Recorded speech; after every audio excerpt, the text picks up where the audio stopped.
Hello and welcome to another video. So today I'm going to talk you through the equipment and techniques that I use to put up swings for forest school. Swings are a really nice thing to have. They kind of, like with hammocks, they kind of fulfill that motion, get children being active, and it also encourages different bits of risky play and risk management and just whole body experience of the outdoors. So I'll just take you through all the bits and pieces, everything you need to know to make a swing that you can then put up and take down within a session easily enough, because most of the time I'm operating out here and I have to bring everything in, set everything up, and then at the end of the day everything gets packed away and we leave no trace on the site. So this is how I set up a swing for pop-up forest school. In terms of equipment, I try and keep it really simple, and we basically have a plank to use as a seat and some climbing rope. So I got this from a builder's yard. It's quite a thick 2x6, I think, piece of wood, and then I just got the children to drill 4 holes in with an auger bit and a Stanley Bitten brace. So got the children to drill the holes in there, but you can easily do it yourself with a power drill. And then as for climbing cord, you can buy it online. You probably don't need the stuff that is rated for climbing Mount Everest, and good places to look for retired climbing ropes, things like climbing centers and everything else. So just throughout this whole thing, remember that this is just advice. This is just how I do it. It's not professional rope technician advice, but as long as you get good quality rope that is rated for actually someone's weight, and that you check it frequently to make sure that there's no damage to it, you can create a pretty safe piece of equipment. So to set it up, what I'm going to do is I'm just going to run cord through one of the holes, and I'm going to grab the other end, pull it through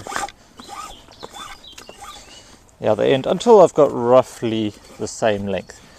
Now I try and keep this rope as long as possible. I don't cut it to length. I operate from a variety of different sites, and I just have an aversion to cutting rope and string if I don't need to. And in this case, I don't. So I'll have rope through the back once, and this is pretty much how I store it. So I'll just wrap the rope around it like that to store it, and then I can just unwrap it and it's ready to go. So now that you've got your swing set up and ready to go, you're going to look for a branch, and you're looking basically for a branch that goes out 90 degrees and that is thick enough to support the weight of the people that will be using it. So this would probably be the minimum. This is what we've used for quite a while. It's about as thick as the thickest part of your forearm. This is, as I said, this is probably the thinnest I would go. This is beech. It's good solid wood there. I've checked the whole branch end to end to make sure that there's no signs of decay or dead wood. I'm looking for leaves and buds at the far end, and I'm looking for a generally healthy tree with no dangerous branches above it. Then once I've confirmed that is safe enough, then I'm going to take one end of the rope and just go pass it over the top. Now if this tree branch is higher up, you may well need to throw it. You may well need to get a throw bag, so just like a tennis ball inside a small bag on the end of a line of paracord will do, and just throw it over the top of the branches and then pull it up. This technique means that you can retrieve the rope afterwards. So then I'm going to pull it up till about the height that I want the seat to be. So if I'm going for quite a high swing, go up there, and I'm just going to get it to the right height. And I'm just going to feed that other rope through that same rope through that side on the swing. So I've got one rope that's going round, up around the tree, loop, and then through here. So once we've got our cord going around the tree, rope going through the bottom of our plank, our swing seat, we're just going to tie a knot to prevent the rope from coming back up through that hole. So I'm going to tie a figure 8 knot, which is kind of same as an overhand knot, but we're just going to take our rope round a second time. So instead of crossing over and then going through knot, we're going to go around, up through. This just makes it a little bit easier to untie after it's had a lot of pressure on it.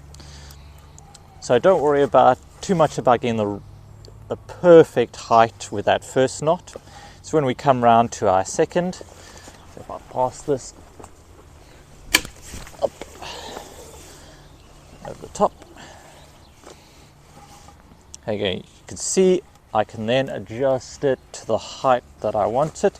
So I know for this site that the distance from my knee to the floor when I'm kneeling down is about perfect. So I'm just going to take that rope through,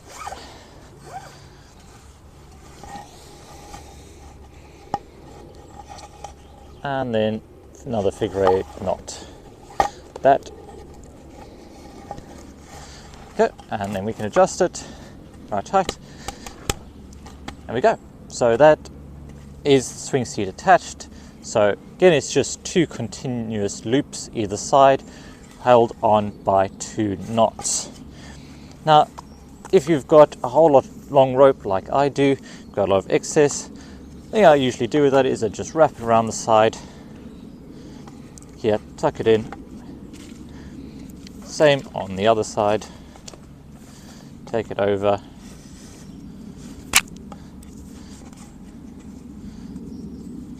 Tuck it in, push it to the sides, and there we go. It's out of the way, and we've got our swing seat complete. And of course, always a good idea to weight test it yourself.